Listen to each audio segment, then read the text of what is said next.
Hello, this is TK11697, and today we're going to talk about the Walt Trooper Factory Biker Scout helmet, or Scout Trooper helmet, or TB helmet, however you want to say it.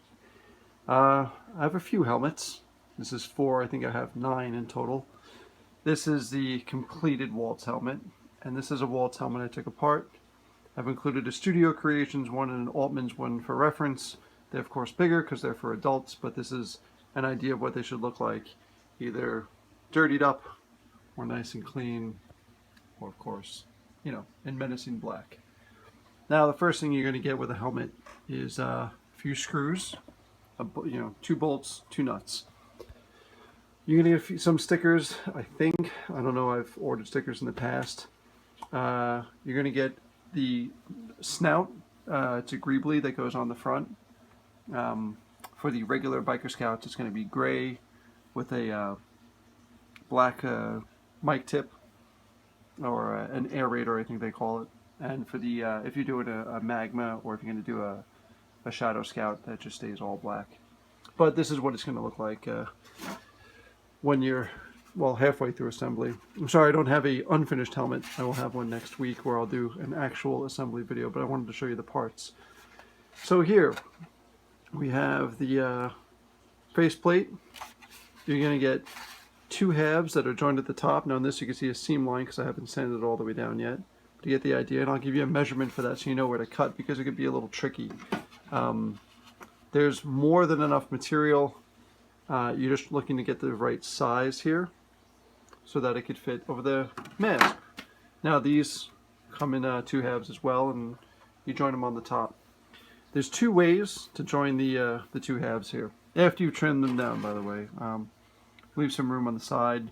The mold is really good. It's pretty accurate. You will know where to trim, and if not, you could use this as a guide. This part up here, anything below the seam, and in here is going to be hidden, so if you make any grievous errors, they should be hidden. The ears you don't have to cut out. I do it because I like to try to build even kids' costumes to like tier 3 spec. In this case, it would be a tier 2 Lancer spec, which is the highest you can get. There are black stickers or black paint you could put on there. But one thing my daughters notice is that when the ears are not cut out, they have a hard time hearing, which makes perfect sense. So that's why in all the helmets here, it's actually the ears are cut out, because hearing can be an issue, especially with the balaclava on. And just the fact that your whole face is going to be covered. So the ears get cut out. Now when we get the helmet, there's going to be flesh all here that you're going to be very tempted at first to cut off. And you can cut it off if you want to do it one way. But if you're going to do it the official WTF way, you're going to leave that mohawk on. And what you're going to do with that mohawk is you're going to apply some DevCon plastic weld. I have some here, I think. Yes. DevCon plastic welder. Make sure you get the plastic welder and not the concrete welder or aluminum welder or iron welder or anything like that, because it will destroy the helmet. It's either going to be too corrosive or too brittle, so make sure it's the plastic welder. Once you've done that, you're going to take your 2 halves, which of course have a little bit sticking up out of here that you hopefully have not trimmed down at this point. You could tape them together, however, you could use clamps, however you want to do. You just want to apply a liberal amount of plastic weld up top, then along the bottom, let it sit probably overnight, and then cut and sand it down like this. I said this is not completely sanded. I have to go over it with a belt sander to really get that smooth look. From a distance, you honestly can't tell, but I kind of get a little OCD about that. So you sand it down nice and even. If you have to add more plastic weld to the top afterwards, fine. I've used all sorts of stuff like Bondo and everything. It didn't seem to work as good. Pedro and Walt recommended the plastic weld, and it's actually worked very well since then. So you do the inside, you do the top, let it dry, and this is what it should look like. I don't know if you get a good look in there. Alright, so once that's done and while that's drying, you're going to come across the faceplate. Now the faceplate, it does line up. Now the cuts are going to be a whole different thing up here. Like I said, I'll measure it out and tell you how much on each side you want to have. but these line up. The sides of the face cover, whatever you want to call these, they line up here. You can see that there's an angle there, so it goes kind of right into it. No problem, because you're going to trim out the holes so you can get the nuts through. And that's it. Now, as for the measurement, let me put my phone down here. No, I guess I won't. The measurement across the top is going to be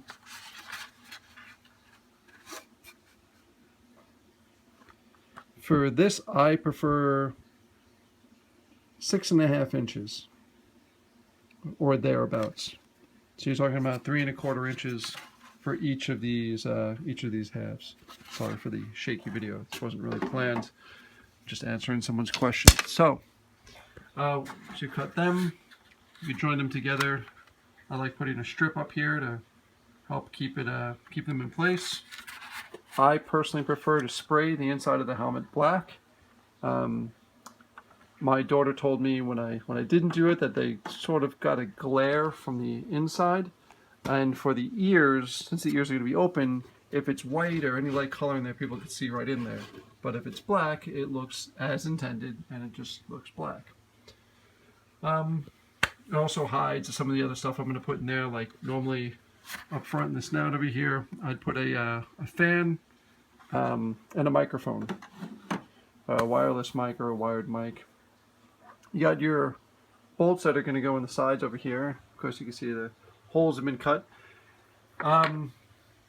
Be careful with cutting the holes because sometimes they're not perfectly centered. In this helmet, they are pretty close, but it really depends on how you put the helmet together, how exact you are.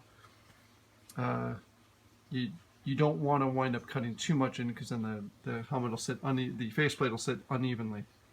All right, so to get back to the helmet construction. Now, the second way to do it, if you shaved off the mohawk, you don't have any mohawk left, try to cut as evenly as possible down the center here so you have two halves that when pushed together look pretty even. You're still going to need your plastic weld, but what you're going to do is we're going to build it like a TIE fighter helmet, which is you're going to put plastic strips all down the side over here. The plastic strips will keep the two parts of the helmet together, and then you're going to use the plastic weld on top to fill in the gaps. So if you happen to trim that off, it's not the end of the world, it's just a different way to do it. As an added benefit, if you need a little bit more room, that's a good way to kind of shim the helmet.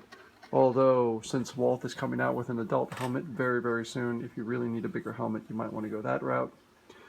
And as you can see, if you've done it correctly, you can barely tell that there's a seam there at all. Then you put your lenses in, your greeblies on, the bolts are in. If you want, now this is an Altman's helmet. This is actually supposedly cast from one of the original Scout Trooper helmets. There's a bit of Velcro in there to keep the helmet in place. And if you want to be real accurate, it is black on the inside. It looks like it's a glossy black on the inside. And I think that's it. So this video was made in response to someone's question about building a helmet. When I get a helmet, an unfinished helmet next week or the week after, I will go through a step-by-step building process. But for now, hopefully this is it. Oh, of course, when you're done sanding down and everything's all smooth and everything, feel free to paint it white. Put the stickers on here. I'll show you the way it looks on the Altman's helmet, just like that. You can paint them on and use stickers. I prefer to use stickers. That is the accurate fishhook. And I think that is it. So, on to the next video.